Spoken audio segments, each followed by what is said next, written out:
Oh, hello. Welcome to I Feel Fat Today. I'm your host, Kelly Taylor. Thanks for joining, as always. No video for the intro this week. I'll be back at you next week with the nice video intro, but I'm just not feeling it this week, especially because the episode is so good. I think you're going to, I don't think we need it. I don't think it's necessary. It's also just been so hot that I just can't seem to get my life together in this heat. I'm not built for it. I don't like it. So, you know, I've also been really stressed. I don't know if it's because of work or the state of the world. It's all very stressful. So I don't know. What is my low-cal sweet treat of the week? My low-cal sweet treat of the week is, I think right now it's this acting class that I just started taking. That's been really fun because I feel like when it comes to creative pursuits, I have stand up, I have this podcast, and acting is always something that I've been interested in, but always was too afraid to. And now I've gone to 2 of these classes. I go once a week, and I'm finding that I really, really enjoy it. I get a lot out of it. I guess the lesson there is if you have something that you've been thinking about doing, but you're unsure of it because you're nervous or scared, just think about it a little bit. If you're hesitant to do it because of something like the price of it, think about it, write it down, and then the universe will present itself with options that are affordable to you, because it's literally what happened to me with this stupid acting class. So yeah, that's my low cal sweet treat of the week. I don't do them every week, but when I do them, I enjoy them because they're a sweet treat. My phone's going off and I can't find it, and the ringer's on. Where did that phone go? So much is happening. Good thing I don't have a video going because you'd see the cat scratching my eyes out right now because I'm sitting on his part of the couch, which is very rude of me. Okay.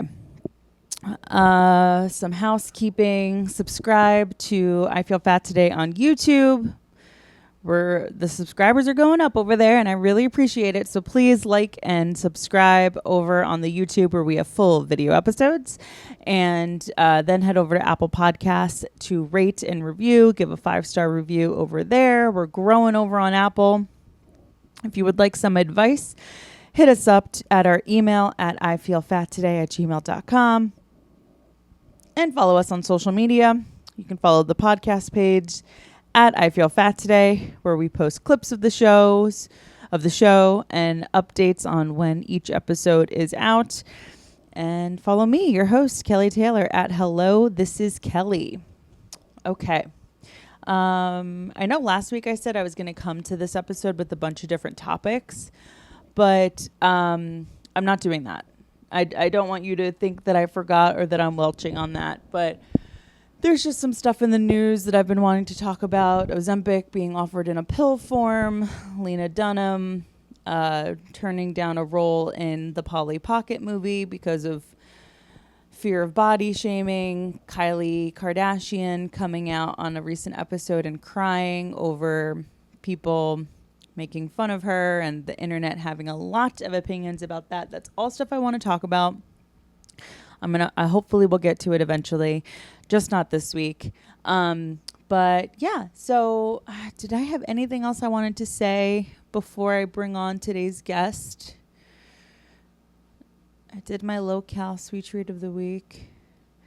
No, I don't think so. We don't have a video for the intro, so there's no sense in keeping you here. So I'm gonna keep it moving right along. If you're in the Northeast area and you are sweating, I feel it for you. Actually, maybe it's not just in the Northeast area. Maybe it's all over. I'm sure. I mean, Florida must be hot, right? Oh, try to stay cool. I really think it's like cooking my brain. It's too much for me to handle. So what I recommend is to stay in an air-conditioned place and listen to I Feel Fat Today. Our guest this week is a very special guest. And I know it may seem like I say that a lot, but it's true. It's very true.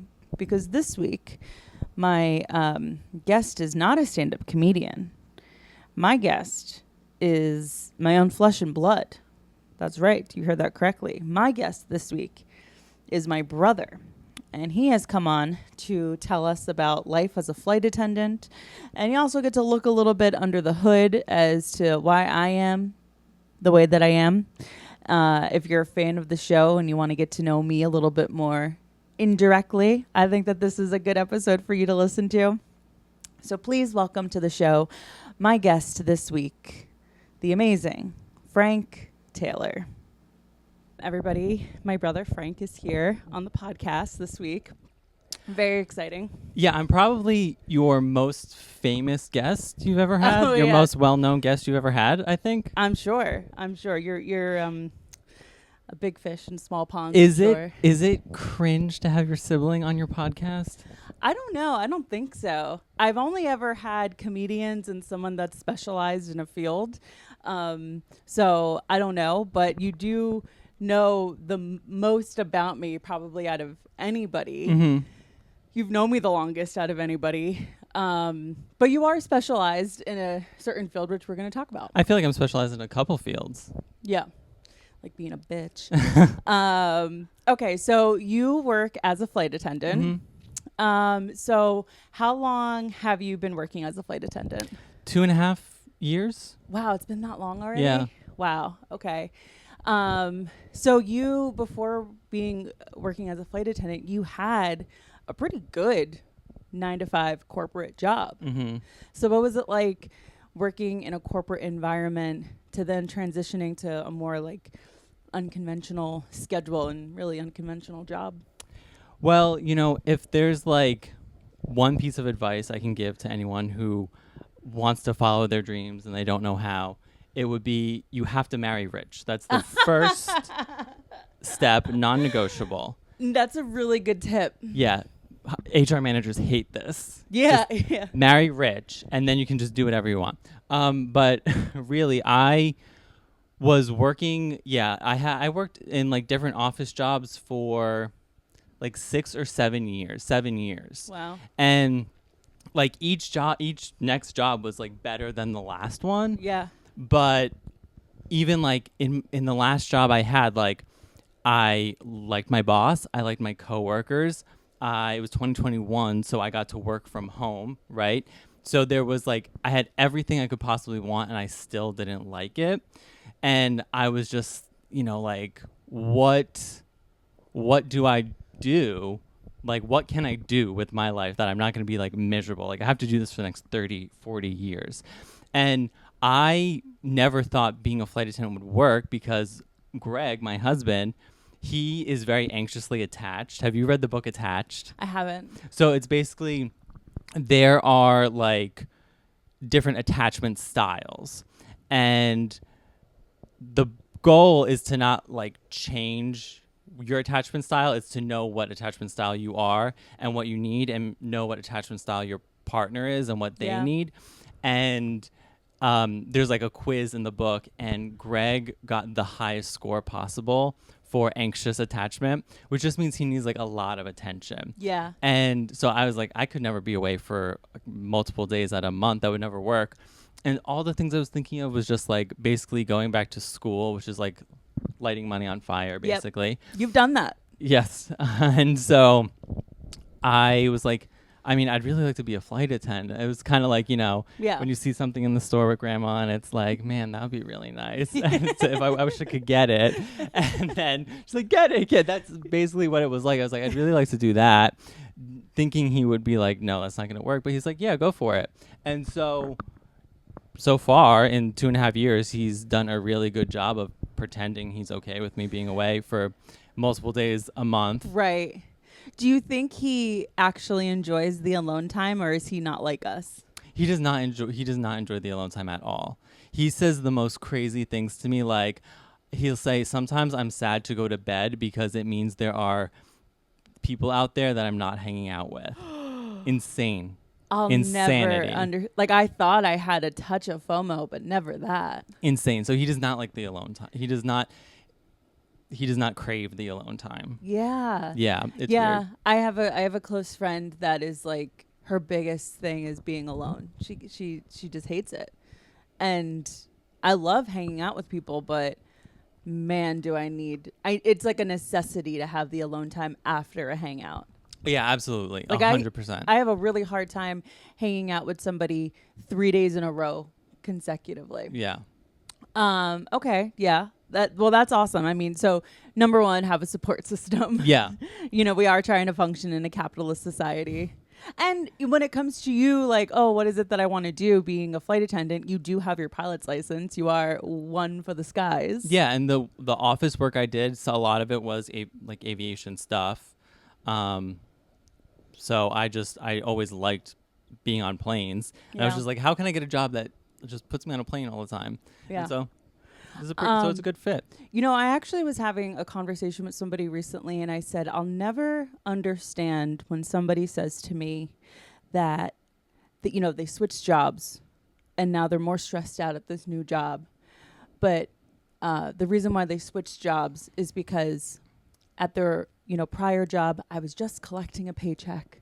I'll never understand somebody that hates their job. You reap what you sow, hon. Oh, so when you were at the work from home office job, was it like, I'm just collecting a paycheck? Or were you like, No. if I have to fucking deal with this email? Email. Yeah. It was, I said, what job does not have email? Yeah. What job does not have email? I can't do email anymore. It's messing me up so bad. Yeah. Yeah. I was like, I just can't do email. Totally. Okay. Yeah.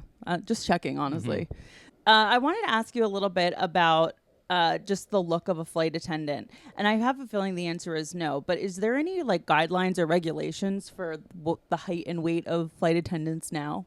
The only thing you have to do is you have to be able to fit in the seat with the seatbelt buckled. And it's not like a seatbelt that goes down here. It's more like a harness Yeah, thing. the harness So thing. that just has to click. Is that called a jump seat? Yeah. Okay. That's the only thing. And the appearance standards are just like, this is how your uniform has to look. This is how your makeup has to look. This is how your nail polish has to look. Can boys wear nail polish? Yes. But it's basically like, those are the appearance standards. It has nothing to do with weight. But remember I sent you that chart. Yes. I actually looked at one of the earlier episodes in the introduction. I took a look at that chart. And I'm sure like there's the BMI Yeah. standardized chart. Was that airline chart even harsher, or was it about the same? I'd be interested I would have see. to look, I'd but be the BMI interested is really difficult, so I would hope that it was less harsh. I would be interesting to see if it's the same or even more harsh. Yeah. But airlines stopped using that in the early 90s. Yeah. And I was talking with our local union president, and I said, why did you get involved with the union? And she said, well, I didn't like that they had to make us do twice yearly weigh-ins. And I was like, whoa, like, that's crazy. here's a person who was subject to that. Yeah. That's in the past, but this person had to deal with that. And she said that weigh-ins would be twice a year. You got weighed every 6 months. And if you were overweight, you got a month off to lose the weight. And so some people would put weights in their pockets just to get the next month off. But paid time off? I don't know. Interesting. Oh, hell yeah. Yeah. That's how you make the system work for you. Absolutely. I guess. And was there any mention of weight outside of like appearance, hair, makeup, nails in training? No. Nothing at all. No. Yeah. I mean, I think it might have been like, you get fitted for your uniforms at the beginning of training, and then a couple weeks later, you get them at the end of training. And I think it was just kind of like, it's going to be very hard to get a second set of uniforms for you from where you were fitted 4 weeks ago. But that's about it. How many sets do you get? I think like between 2 and 3. It depends on the piece, Did you have to pay for them? Yeah. Oh, gosh. Yeah. They pay you so little and you have to pay for the uniform. Yeah, it's like $20 comes out of your paycheck for the next 5 years or something. Yeah. At least you didn't have to go to like a Flynn and O'Hara. Get it done. Don't get me started. Okay. So you mentioned that your job has you at times far away from your spouse. And so you spend a lot of time alone, which isn't an issue for you because you enjoy that. But is there any mental health support through your company or other airlines that focus on the mental health of flight attendants? Well, if you have a serious problem and a substance abuse problem and you have to go to rehab, they will put you in an inpatient facility. Wow. They'll find one for you and you'll have a place to get well. But there's a big gap between being okay and needing to go to rehab for substance abuse, right? There's like a gap there. And so a lot of people fall into that gap. And it's really tough because, there are thousands of flight attendants and you might not work with the same person twice over years and years and years. So you'll be meeting people and talking to people. But if you need that social interaction, it's going to be very lonely. Yeah, it sounds like in that gap is maybe where an issue could start. That gap is like 99% of people. Do you know when the program started where they would send you off? I have no clue. That didn't just exist. Something had to happen. Right. Where it was like, we're losing attendance. I guess we're just being proactive about safety. It's about safety because safety. You don't want someone who is on substances to be a flight attendant. Very true. So it's really like a safety initiative. Yeah.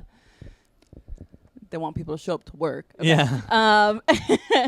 Okay. Interesting. All right.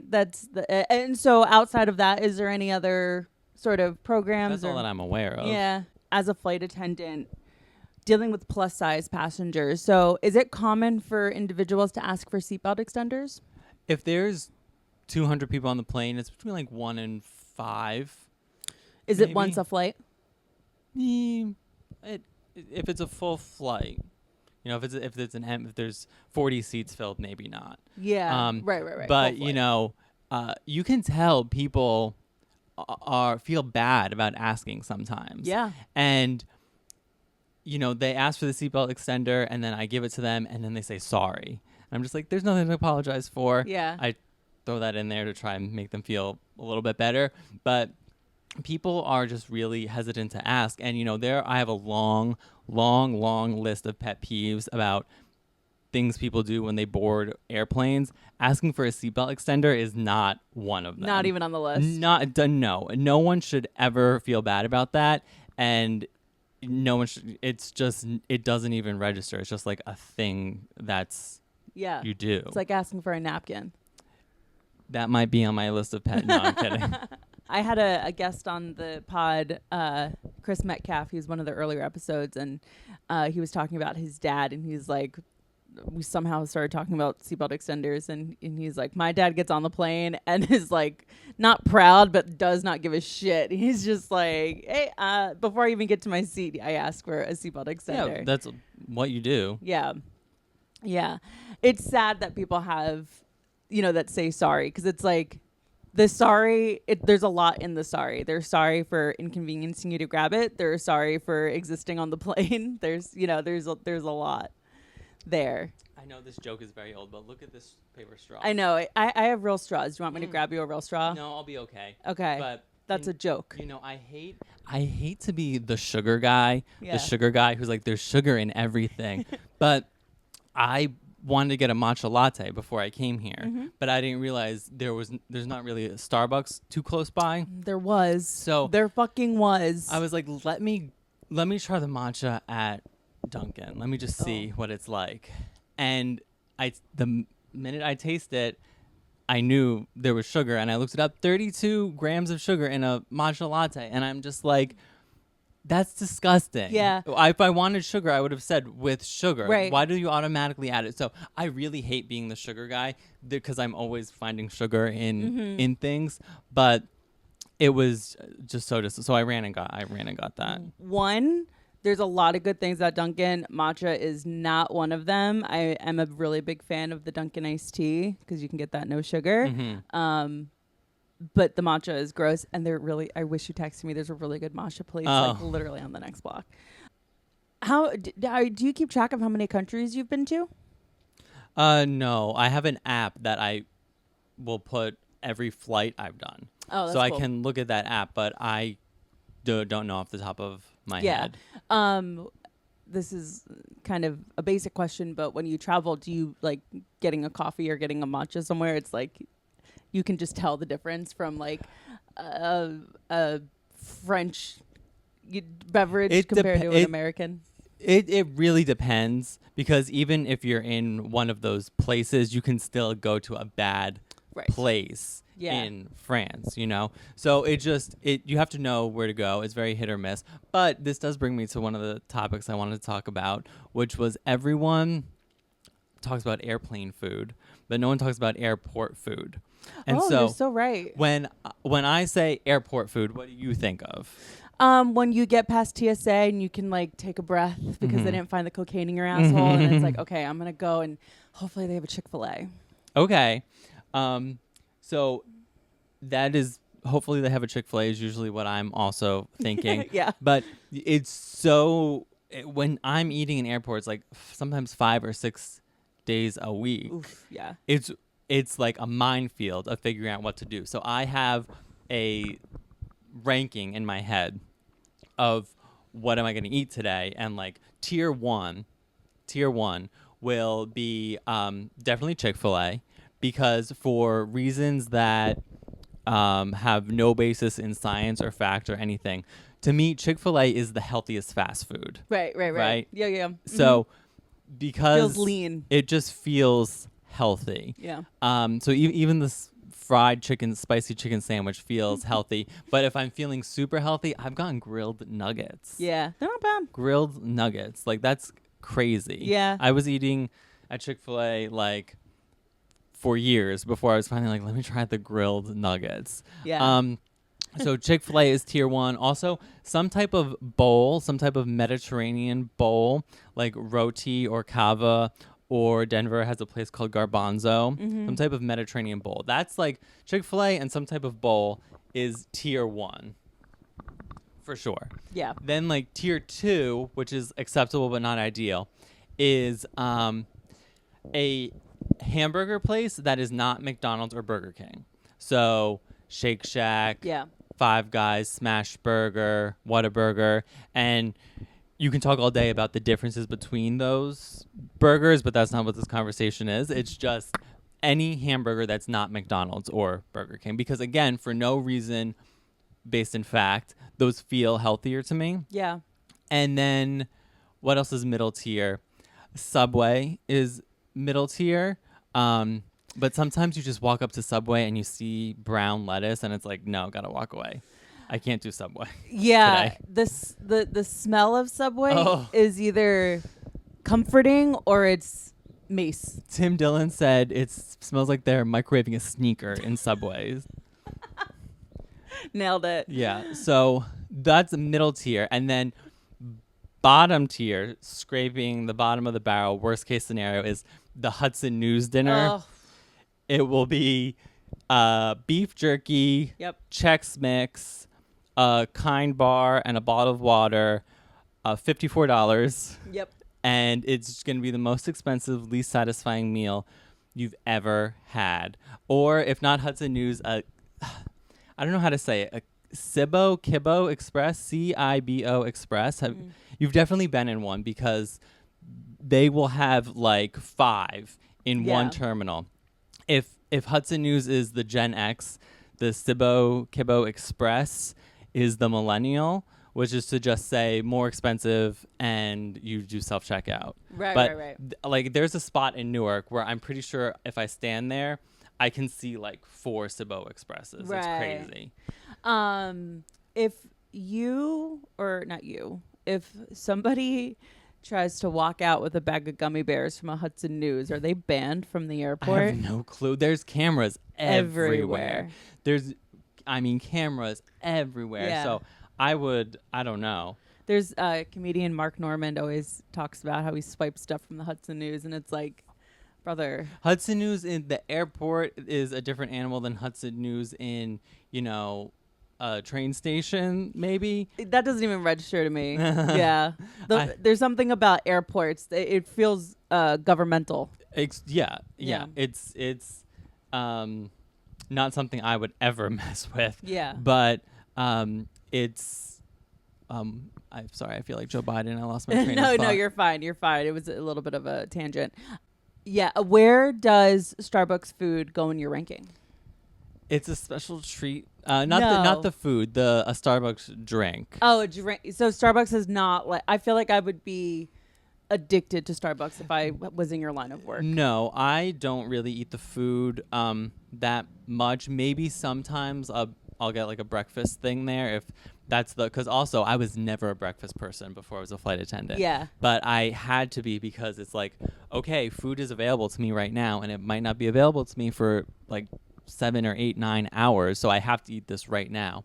And so maybe I'll do that. But the drinks, a Starbucks drink is a special treat. Yeah. Intuitive eating airport edition. Yeah. So it's, oh, and that was the other thing I was going to say. A lot of people bring coolers with them with ice packs and stuff, but I'm not doing that. That is schlepping that around Yeah. is just too much. And I am not going to eat a thing of yogurt that has been out of the refrigerator for 3 days. I don't care how many ice packs you have in there. It could be an entire cooler of ice packs with one yogurt in the middle, and I'm not eating that. It's been out of the refrigerator for too long. But people go crazy with the coolers, and I can't. A white refrigerator. Yeah. Ugh, that's gross. I can't. I mean, listen, I've had some stints out on the road where I grab some yogurts from the continental breakfast because I know I'm not going to have food for a while. So like I have had a yogurt that maybe has been mildly past its prime, but I feel you. Yeah, it's not something I'm going to do. That's the guide to airport food. Airport food. What is the best airport? Denver. Really? Yeah. They're the haunted one, Yeah, the evil one. I don't know a lot about that. The only thing I know is about Lucifer, Yes. the statue, Mm-hmm. because that thing is creepy looking at Very it. scary. It's very scary. After it killed its creator, why would you still put? That's the only one I know about. But Denver has the best food overall. Okay. Do you have any opinions about the way airports are configured of like getting from the gate to this part, or is it completely different because of workers of the airline take different routes? Or Yeah, every airport is different, and every airport is always changing. yeah. So no, I'm not an expert in like the Architecture. layout of the airport. Which airport has the worst food? The really small ones with no food at all. Yeah. Yeah, that's tough. You know, it's like you're giving me a Cinnabon and that's it. That's the only thing I can work with right now. A Cinnabon. I can't. What am I gonna do? So it's the ones where at least if there's 4 or 5, even just 4 or 5 options, and for those 4 or 5 options are open because they're not everything is always open. Yeah. So it's the ones that don't have anything at all. But, Newark, I just discovered actually has a pretty good looking salad bar. Oh, I haven't been to Newark in a while. Well, actually, I've been to Newark recently, but not enough time to like mosey around. And the thing that annoyed me about Newark was they put all this great food right before TSA. It depends But I think they on changed it it. depends on where you are. There's a new terminal that has it. I'm not gonna say it has a lot of great food options because they're like expensive restaurants. Yeah, but so it has it's expensive options. sit-down restaurants, but it has options and it has a salad bar. Which anytime I find a speck of green in Yeah. the airport, I'm like, give me the green. Yeah. I Yeah. gotta have the green. Green is king. Okay. So sorry, I threw us off track. No, but no, you're I really fine. want to talk about the eating in airports. No. It's you're fine. We're not even. There isn't a track to be on. You're fine. Do you ever get desperate enough to eat the food that's handed out to passengers on the airplane? If there's leftovers, we can have it, and I definitely have before.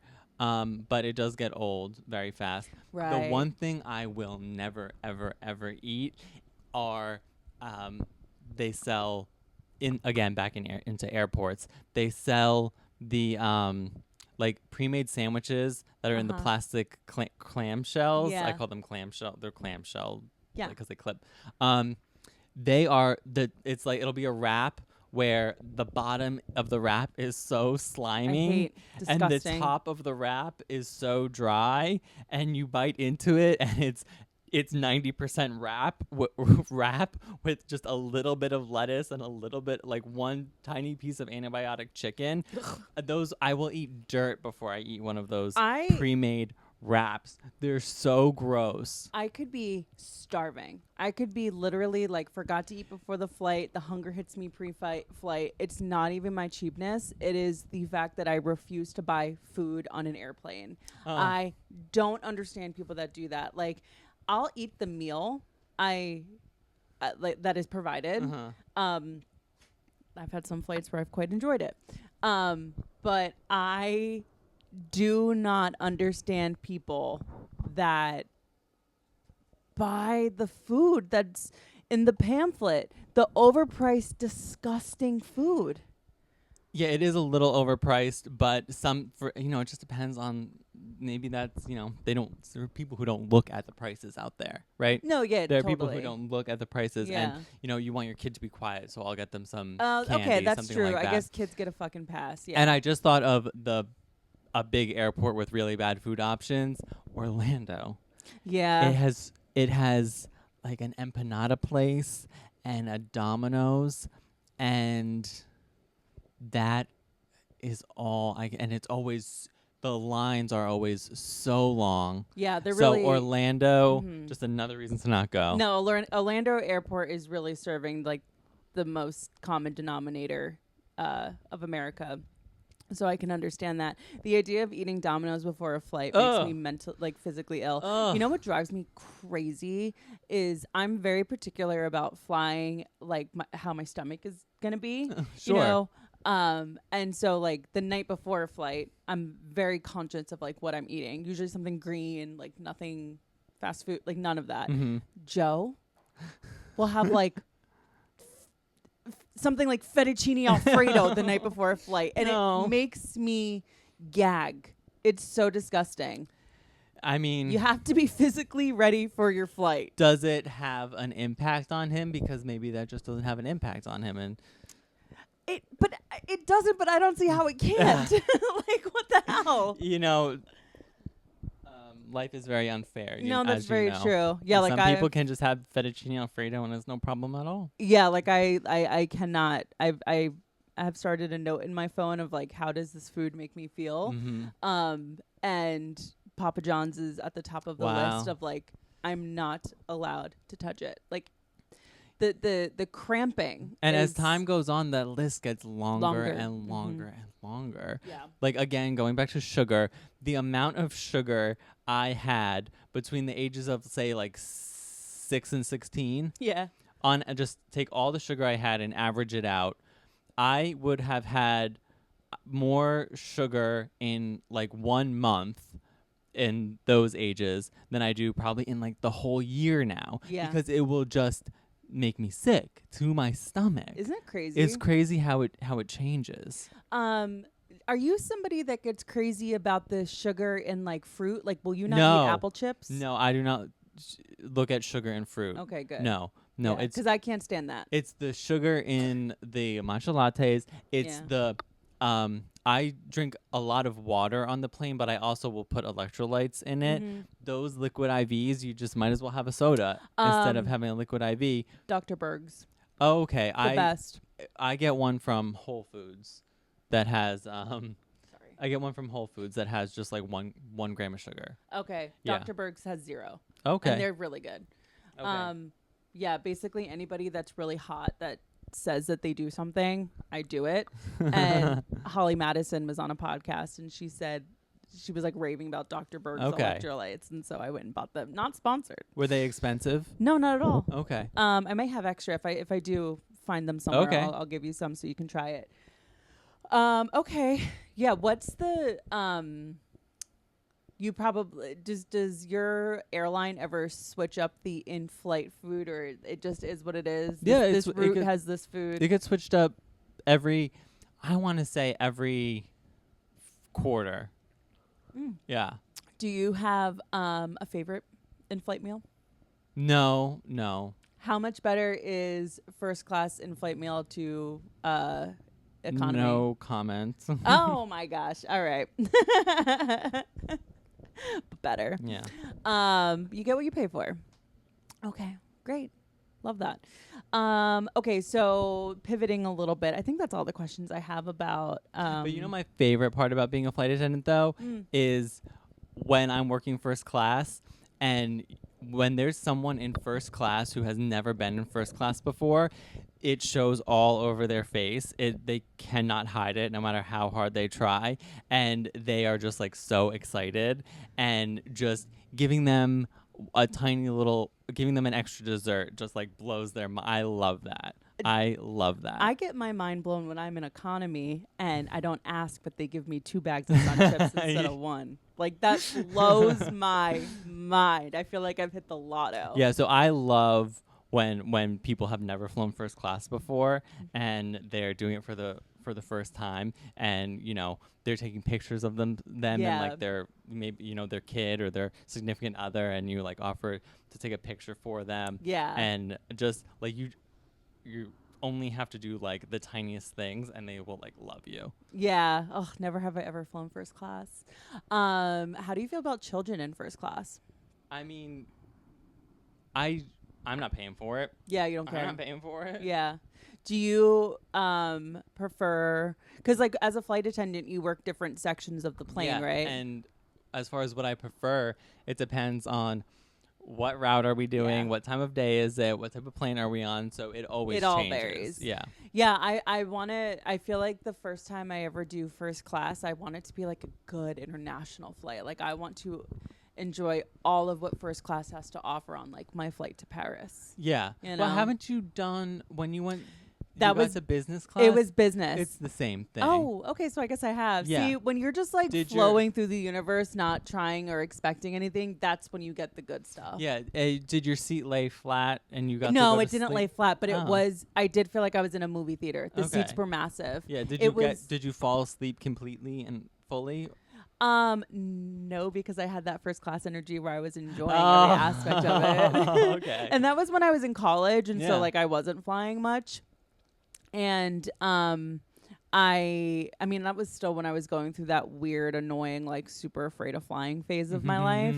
But I also felt really special because I was the only one in my class that got to move into like the upper part of the plane. Yeah, I've never It's- flown on the upper part of the It's plane. so insane that there are planes, I've but never flown in the upper part of any plane.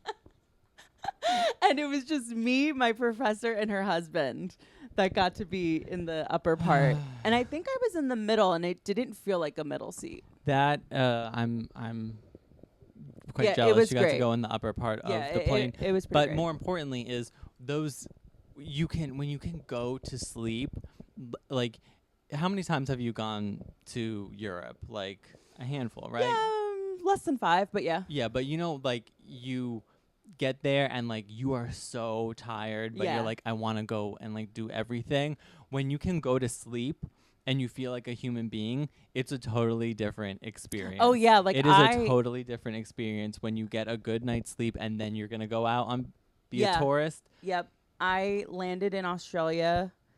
It was morning time there. And I had drugged myself so efficiently that I was able to sleep so well in economy. Didn't get up once the whole flight. And LA to Brisbane. And because I had a window seat and I don't ask the people in the row to get up. Sure. And I was fine the whole like I It's got to incredible Australia, when I you didn't have any when jet you get lag. that sleep right. It is Yeah. incredible. And it's called business class because usually companies are paying for their executives to be there. Right. And you realize they're not paying for you to be in business class out of the goodness of their heart. They're paying for you to be in business class because when you land, you got to go to a meeting. Yeah, and you you got to have do this work. PowerPoint presentation in your meeting, and you better be rested for it. So it is just incredible when you can sleep and you get halfway around the world and you feel like a human being. You know, that is actually good for somebody, a good piece of information for someone to have when they have a company that isn't paying for them to be in non-economy, to be in business. My friend Tori, she had to go to China for work. She was doing the big trade show that's over there. And on the way there, they got her business. And on the way back, they only upgraded the two, like, leadership people and not her Wow. and her coworker. So she had to do economy in, like, that flight from China in economy after, you know, just working grueling days I at have the never trade heard show. a business saying business there, economy on the way back. That's Yeah, nuts. isn't that crazy? And you know, she got back on like maybe a Saturday night, Sunday, and then had to go right to work on Monday. It's like, if she had known to maybe say, "Do you want me to be fresh as a Sure. daisy for work?" You know, maybe pay for me. Just a little life hack. Interesting. Does it annoy you how flight attendants are portrayed in movies or shows? I cannot watch a movie with an airplane Yeah. in it. Never mind with a flight attendant in it. I cannot watch a movie with an airplane in it without getting annoyed. You know what show I fucking hated? What? You didn't watch it. I know you didn't watch it, but it was, I can't remember the name of it, but I think it was I think it was Amazon Prime, and it had Idris Elba in it, and it was like a plane that was either going to Dubai from New York to Dubai or Dubai to New York, and there was like, you know, a bomb on the airplane. I lasted half an episode. Yeah. I will usually last all those airplane shows, anything to do with an airplane. I will get 20 minutes in and say, no, I can't do this. But even Home Alone 2, Lost in New York, he gets on the wrong plane, okay? And when he gets on the plane, he says, there's my dad over there. And then he goes to his seat and they close the airplane door. That door is on a very specific type of plane. And then they show the plane taking off and it's a completely different plane. And that annoys me. So I can, if there's a plane in the movie, I will find something wrong with it. The only airplane movie I really like is Airplane, the comedy is funny. And then View from the Top with Gwyneth Paltrow. Yeah. It is hilarious. Can you believe it lost money at the box office? I can believe it. It but lost money at the box office, and I love that movie. You have a very high standard, so that says something. Well, I One mean, should be because it's proud. not even trying, Right. which I think is why I make It makes is a good funny. movie. Yeah. It is a good movie. Also, in Catch Me If You Can, Frank Taylor was the pilot. Yeah. There crazy. will like people don't realize that people aren't going to be like, oh, Frank Taylor, that was Leonardo DiCaprio on Right. Catch Me If You Can. But if I happen to mention it, they're like, oh yeah, I remember that. Yeah, So- that's one of those like you are in alignment with the universe moments that I love, that I Yeah. crave. I had 2 of them yesterday, and I was like, wow, yes. 2 in one day. That's I big. know, and I wasn't looking for it. It Wow. just happened. I'll tell you after what they were. Okay, what advice would you give somebody that might be interested in going into this line of work? You need to have a good support system at home. Good support system, Because- financially primarily. Well, but also when you come home and it's midnight and you haven't eaten yet, it's nice to have someone who made dinner for you and you Yeah. just heat it up. But also, yeah, I make less now than I did my first year out of undergrad. So And it's this man has a graduate degree, everybody. yeah, Like, you have your master's. yeah, But that's okay, because that is just conditioning to be like, get a master's, make the most amount of money you ever can. You were on the road to do that and you hated it. yeah. You and couldn't function. it was not sustainable. Yeah, it wasn't sustainable. No. Which is like you know, and to be able to recognize that you were like, I can't do this, and you were in a happy relationship. So it's like everything was going the way it was supposed to be going, and you still hated your life. Yeah, that's the worst when you get everything you want. You get everything you want and you're so miserable. Yeah. It's so annoying. Yeah. And like you said earlier before we were recording, you're like, yeah, now I have a different set of things that I deal with. Oh, But, yeah. like, you're not thinking about work this weekend? Yeah. It's a totally different matrix, but it's still a matrix. Yeah. When it comes, I actually came across a TikTok where these flight attendants, they must have been getting done with like their training class, and they were like, "I want to be, placed in New York, but I think I'm going to get DC." Mhm. Is that like how? What is that in a paragraph in 4 sentences? What is that process? It's basically you go to training and they say, these are the 5 airports we can send you to. So put them in. It's kind of like rushing. You put them in order, and then there's everything is seniority based. So like the longest the longer you've been there, the better, the more days off you'll get, etc. But when you're first starting out, Yeah. every airline does it differently. Some airlines. So now that you're in your class, you're all starting on the same day. So how do you determine who's at the top and who's at the Right. bottom? And every airline does it differently. Some put the oldest person at the top and the youngest person at the bottom. Some use the last 4 digits of your social security number. Yeah. But I think that they stopped doing that because if you were born on a military base, your social security number will begin with a 0. And so that was unfair towards people. So they might have switched to they try to make it as like arbitrary as possible. So now you are ranked in your class based on Should be by how you did your grades, but pass fail. so it just has to be Yeah. as random as possible to start when Yeah. you're in your class. And so the person who's number 1, they can pick any one of those 5 airports and that's where they're going to go. But then it's like, okay, by the time we got to number 20, we only had Yeah. 19 spots for DC and everyone said DC. So Right. now you put Denver second, you're going to go to Denver. Right. Okay. Interesting. Yeah. I think I had one more question about the airplane. It'll come back to you. Yeah, it'll come back to me because I'm gonna move away from that in the time that we have left. Let me just check our time. Ow. My whole body just cracked. What is it? We've been going for about 42 minutes.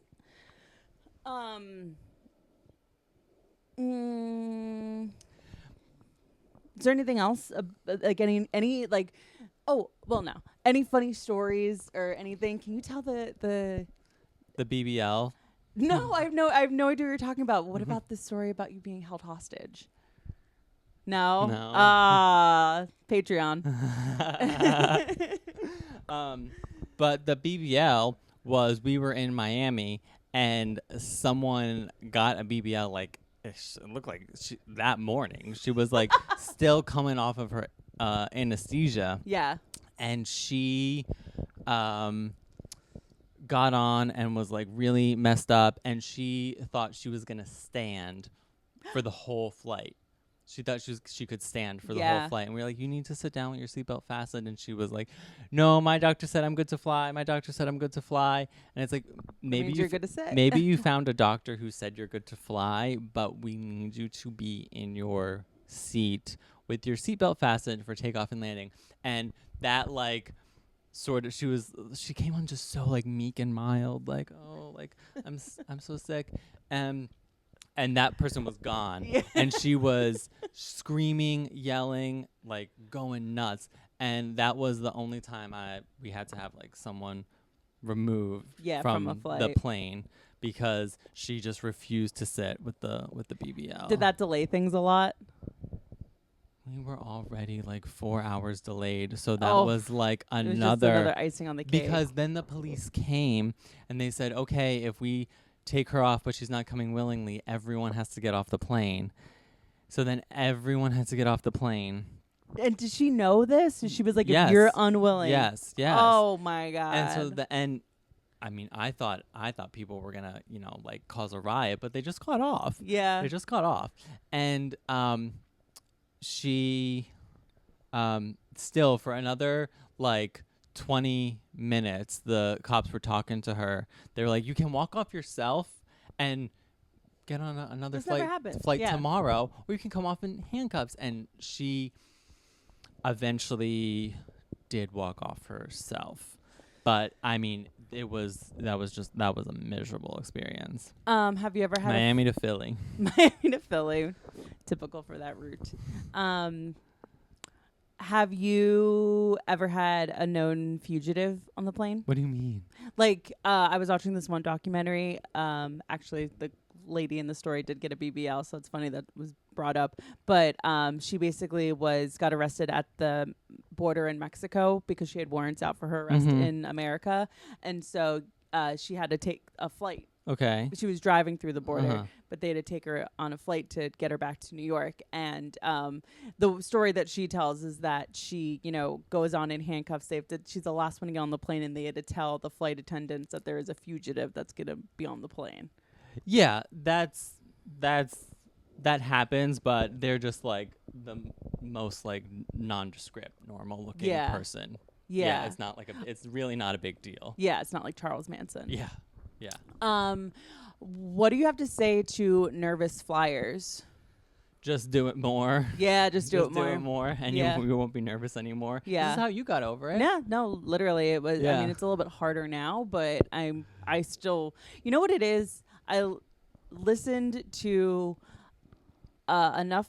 I always think about how, like, when I'm nervous on a plane, I'm like, Nikki Glazer is on a plane right now. Tim Dillon's on a plane right now. Like, people that we know are on planes right now. Yeah. And, like, they would never be on a plane that goes down. So why would I be on a plane that goes down? And then I started thinking of it of, like, I'm not that lucky. And I know how that sounds, but I'm not that lucky. Like, but just look outside right now. You will see an airplane. I know. You will see an. And I so know. that's what I think about is when I'm off, there are people flying. When I'm asleep, there are people flying. There are people flying when I'm not flying, and it's fine. And even if something weird like does out of the ordinary does happen, it's still fine, even though it was really. It could be a little bit more than out of the ordinary. It could be like the door coming off. That's Right. insane. But everyone was okay. Right. Everyone. Except for the person that would have been sitting in that seat. Yeah. That freaked me out because that kind of thing is like, thank God nobody was on the standby list. It's very just like a freak thing. Yeah. accident. Just that one guy didn't fill out the right paperwork. Yeah. And it actually was a couple that rushed to get on the plane and missed it. They were a couple. Really? Yeah, it was a couple. Oh, I Yeah. missed that. Yeah. Has there been the majority? Well, obviously the majority of your flights are just normal fucking But flights where every- people are getting their peanuts or whatever. Yeah. Has there ever been something where it's like you had to intervene or do something, like pull out the handbook and learn, be like, has anybody ever had a medical event? Sure. That's more yeah, common yeah, than you. they have- yeah, that's yeah. more common than you think. Yeah, so it's the passengers causing issues.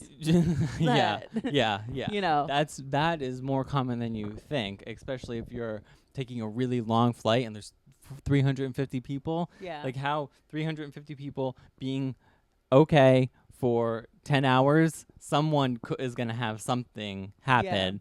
Not every single time, but more often than you would realize. Right. Sometimes, you just attend to them and you communicate to, like, the pilots can talk to doctors on the ground. Right. And you communicate and they're like, okay, do this, and it's fine. And sometimes you have to, divert, go land. So that happened. That is the most common thing, I'd say. If I have a cardiac event on a plane Mhm. and the plane has to get diverted, am I getting a bill? I have no clue. It'd be interesting to learn. It depends on what country we divert to. Right. Right? Right. Are you diverting to Yeah. Ohio or Canada? Right. But if I cause a ruckus and I get too drunk, and I'm saying me, like I would do this, but like, somebody, starts slapping their wife, so we have to land the plane, then you get a bill. From who? The airline? Yeah. No. No, I heard that like if you do something on a plane, you'll receive an invoice. Never heard that. You would know best. I have never heard that.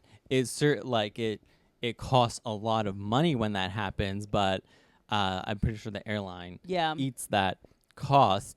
And if maybe I don't know how it works internally. Maybe there is like a threshold where, okay, it has cost us this much. You cost us this much money. You are on our no fly list anymore. Yeah. Whereas like, oh, if you're like, doesn't cost that much money, it was still an inconvenience, you can come on again. So I have no idea how that works, but I've certainly never heard of anyone getting a bill. There's levels. Okay. Interesting.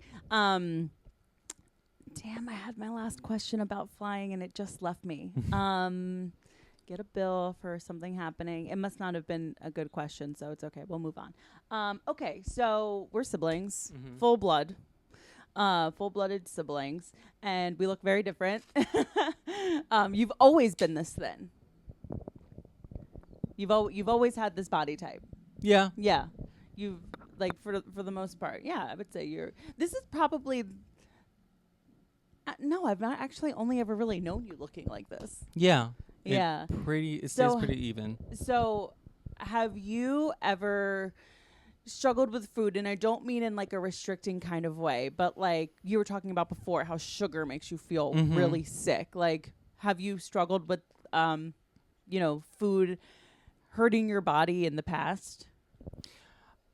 Like I said, it changes. It changes all the time. And if I have the same diet I had in college, I would not last a week, right? It changes all the time, especially with alcohol. Oh my God. Yeah. It's like poison.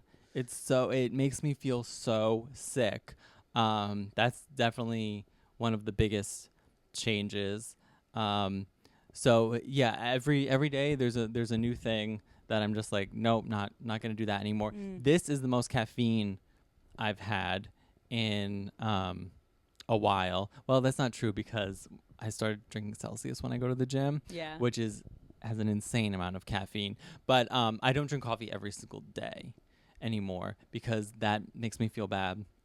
That's been for a couple of years now. What was it hard to come off of caffeine? I transitioned where instead of having like 4 cups of coffee a day, I would have 10 cups or more of green tea. And then I got it down to 5 cups of green tea and then 1 cup of green tea and then none at all. For maybe the longest I've ever gone without caffeine is like 2 months. Wow. Yeah. So even with the sporadic schedule that, something like flying imposes. Here's the crazy thing.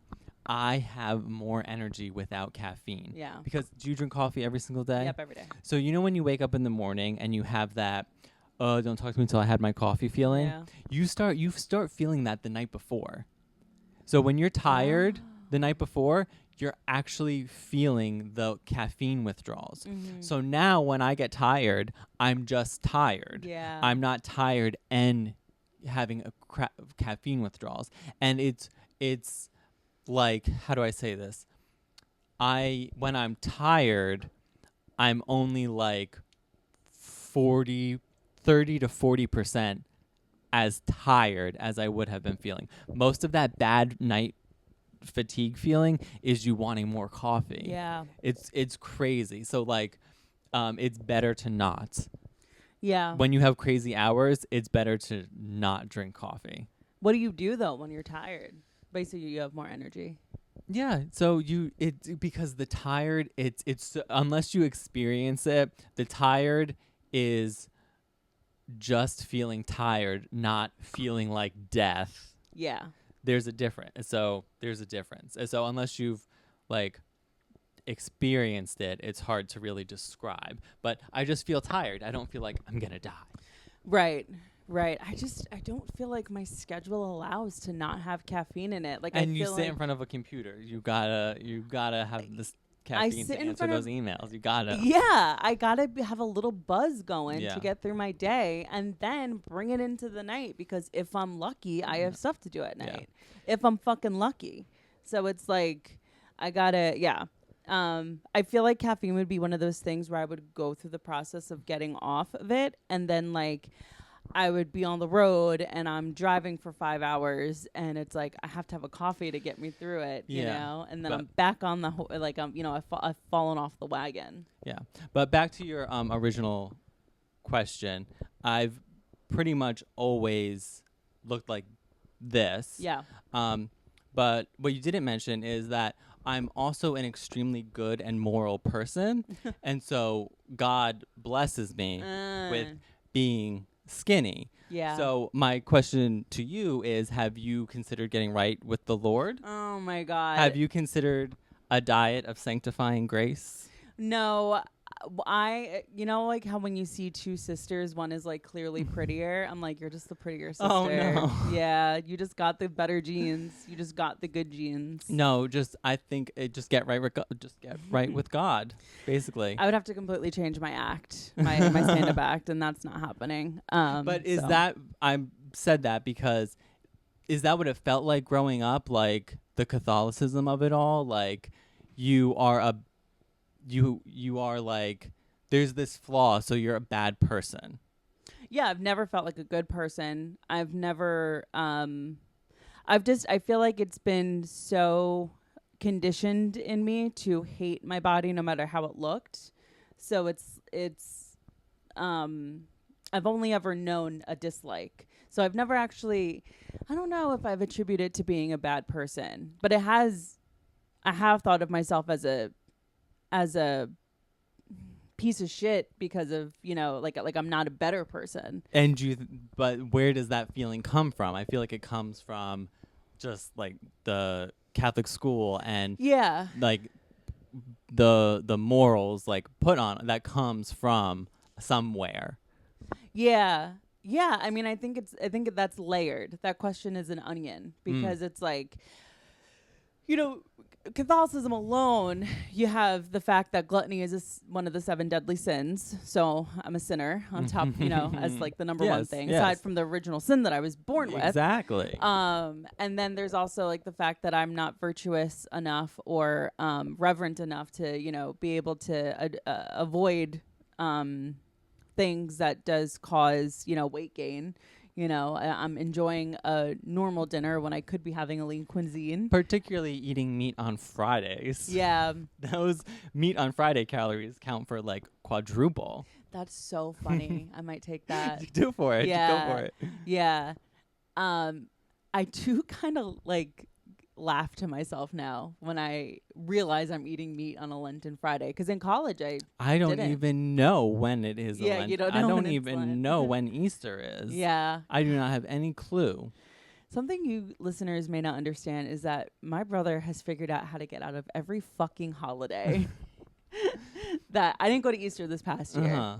I didn't go to Easter, which wasn't a big deal. I did get a little bit of a guilt trip from someone who won't be named, but like, yeah. Well, being a flight attendant is a big part of that. I'm sorry, Right. I have to work. It's the best excuse. Yeah, I said I had a gig. Yeah, you have to work. I don't know who's having gigs on Easter Sunday. Oh yeah.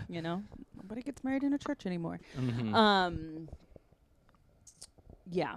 I think the Catholic school has a piece in it for sure.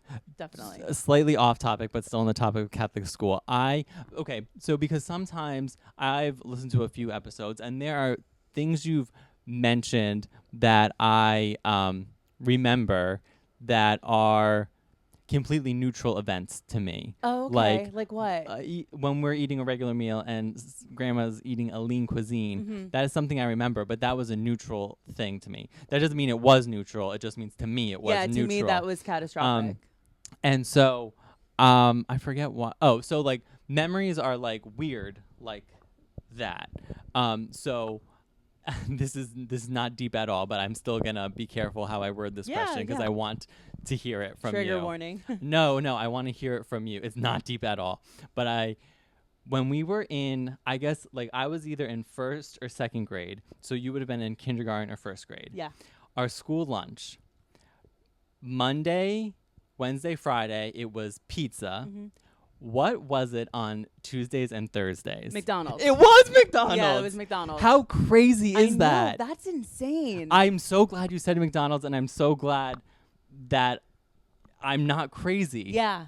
Because I remember being served McDonald's as a little kid. Yeah. But I'm like, that's crazy. I it think can't be. You must have been in 1st grade because I remember that being like specific to kindergarten.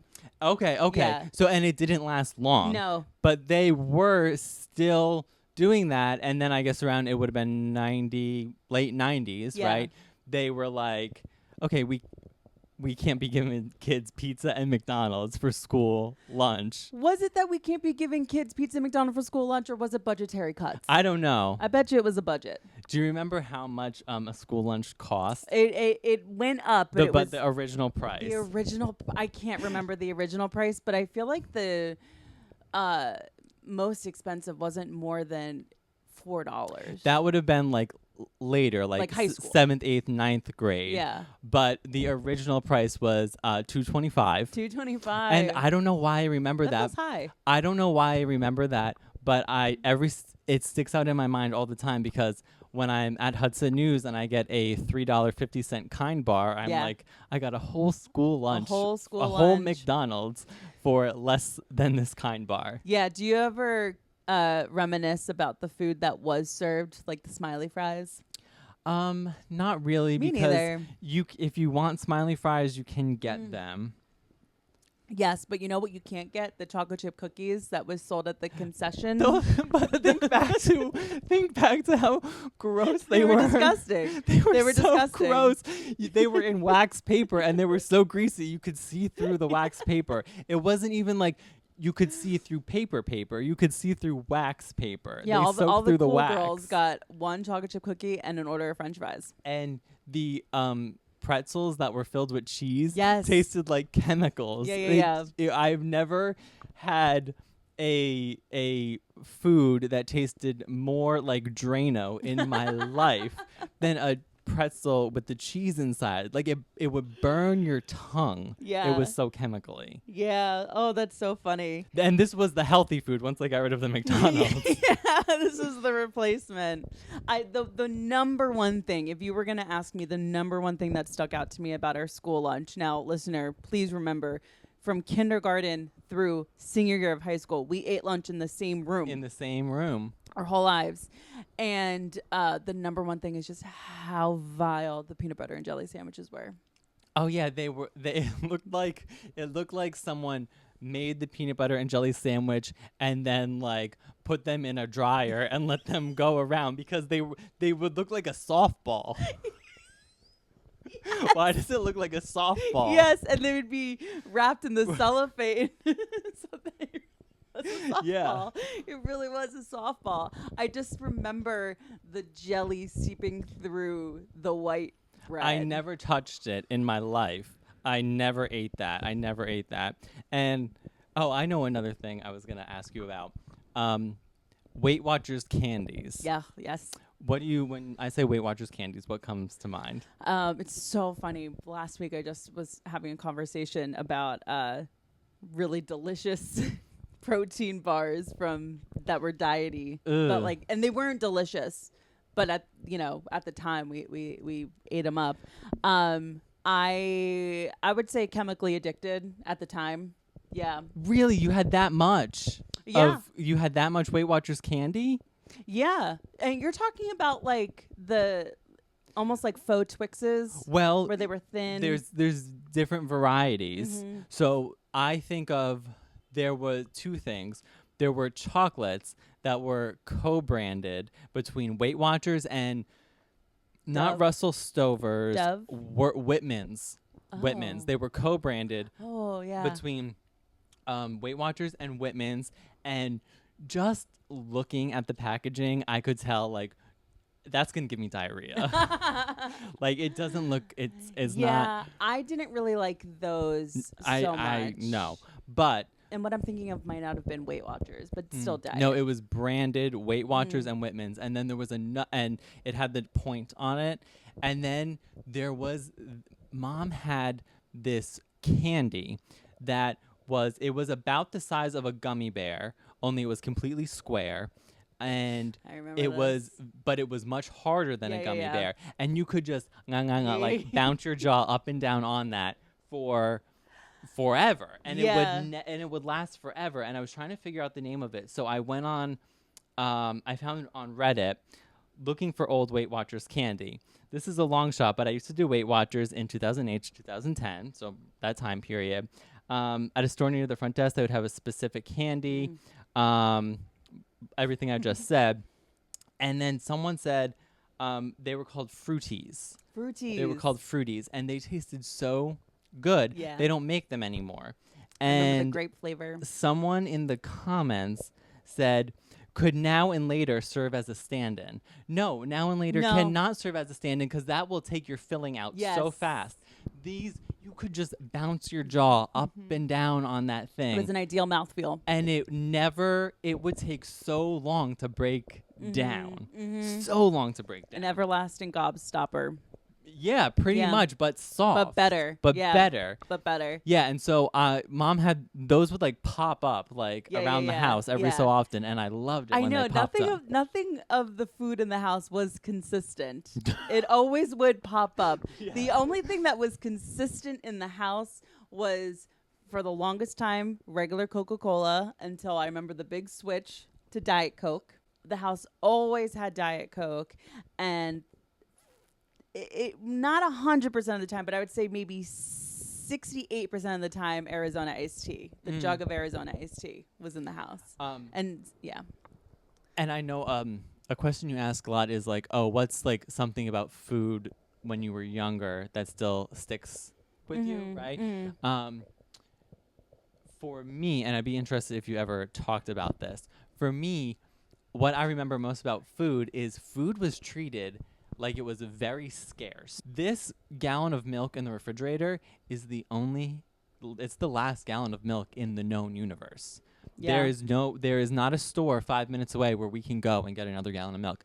This is it. Yeah. And that still sticks with me to where if I'm using, let's just stick with the milk, for example. If there's milk and I have a recipe that needs milk, I'll look at the gallon of milk and say, okay, well, if I use this, then in this recipe, there'll be just enough left for Greg to have in his coffee in the morning, but then I won't be able to use it for this other recipe I want to use tomorrow night. Yeah. And I have to remind myself, you go to the store and you buy another gallon of milk. And that's for an inexpensive item. Imagine Yeah. something expensive like a face cream.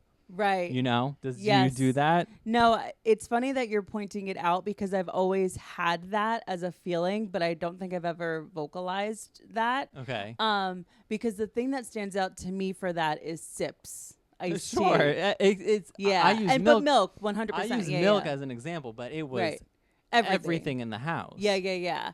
And it's good to acknowledge it because I kind of notice that I can kind of get stuck in that, where it's like, instead of just going out to the store and getting more milk, I find that maybe I'll get annoyed with Joe that there's no more milk. Oh. You know, and then it causes an issue in my relationship. Uh-huh. But I think the reason why the whole going to thanks for the time check, yeah. The whole going, this is the last gallon of milk is because if you go and get in the car and go get milk somewhere, a catastrophic event could happen. I think that's what I remember it being as, like. Interesting. Or it was just the annoyance of, like, there was only one person in the house replacing the milk. Yeah, And yeah. So, it's or like, we could walk to the store and we could walk to the gas station, which Yeah. requires us to go up a highway ramp, Yeah. which doesn't have a sidewalk on it. Yeah. We could walk to get the milk. That was always an option too. And so that is like a small thing that is like still sticks with me. And I guess it's not disordered eating, but it's probably disordered thinking. I don't know if that's a term, but Yeah. it's like, it's just something. It's the basis is in restricting Yeah. because And of the scarcity just mindset. have to constantly remind myself that I can just go to the store and get more. Yeah, that's huge. We do have to wrap up soon because I don't want to be late for our dinner reservation.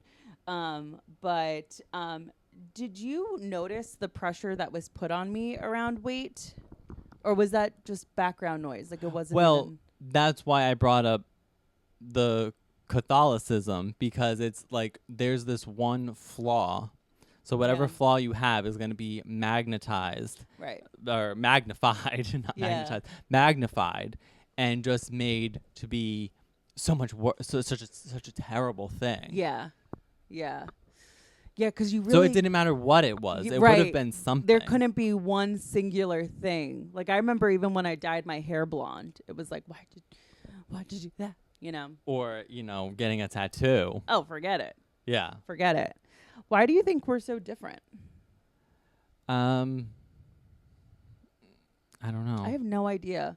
But we are very different. You have the ability to throw stuff out. I struggle with that, We are very different, but I think we both make those differences work for us. In their own ways. Like, don't you think where you live and where I live are like perfect for who we are? Yeah. Like, not just the city, but also the domicile itself. Yeah. Yeah. Like, you live in a place that is you, and I live in a place that is me. Yeah. Yeah. Yeah. Like if it was like written to be put into a TV show. Yeah. Yeah. Yeah. Yeah. It's like we're typecast. Yeah. No, 100%. Yeah. The set matches the person or Right. whatever. Yeah. So I don't know. Other than like I said, I'm not a sinner. Shut up. I am. Excuse I- me. I am right with God, and so God blesses me. And so, like I said, you just need to get right with God Yeah, and see how yeah. that works out for you. Yeah. But Remember what the Pope said about what's happening in the seminary? Okay. Do you want people to follow you on social media? sure, you can put my handle in the notes. What's your handle? At Frank_J_Taylor. Amazing. But I don't really post anything on there. I'll share clips of this. Yeah. Um, No, you're a good but this meme was really reposter. fun, and I just wanted to say I've listened to, like I said, a couple episodes. I don't think I've ever watched a video of it because I'm usually running around when I listen to podcasts. Yeah. I am constantly impressed by how much it sounds like a real podcast. Oh, that's we're a real Really? organization over here. Yeah. And then it turns, does it drive you crazy that, like, I listened to one episode of Call Her Daddy, and it was stomach churning to know that that's worth 60 Yeah. million. How do you not go crazy? Yeah. You are so much more interesting and have so much more to say Thank you. than whoever that person is. Yeah. Yeah, no hate to Alex Cooper, but I'm just like, if I was skinny, I'd take over the world. I really do feel that way. I thought that might be your answer. Yeah. Yeah. Yeah. We're Well, working on you know it. I what? don't know. They a lot of these, There's a lid for every groups, pot. they're looking to diversify, and Yeah. Yeah. you could fit into that. Yeah. Yeah. So, there's I take back everything I said. No, it's funny because we really got to wrap up, but I was talking to my one friend, Claire, friend of the pod. I was telling her, I was like, oh man, I'm doing this podcast and it's like, sometimes it feels like a hamster on a wheel. And she's like, think about if you had this as a podcast when you were 14 years old. And I was like, that is a really good perspective. That's a really good sort of way to look at it, because I didn't have podcasting wasn't a thing, but like the only thing I had was how to go online and figure out how to get really good at having an eating disorder. Oh, you no. know? So Tumblr. Oh hell yeah. So yeah. So thank you. I appreciate that. That makes me helps me know that I am, on the right path, doing the right thing. And, if Alex Cooper wants to do the podcast, I'll show her how it's done. Okay. Thank you, everybody. We'll talk to you next week. Bye. Bye.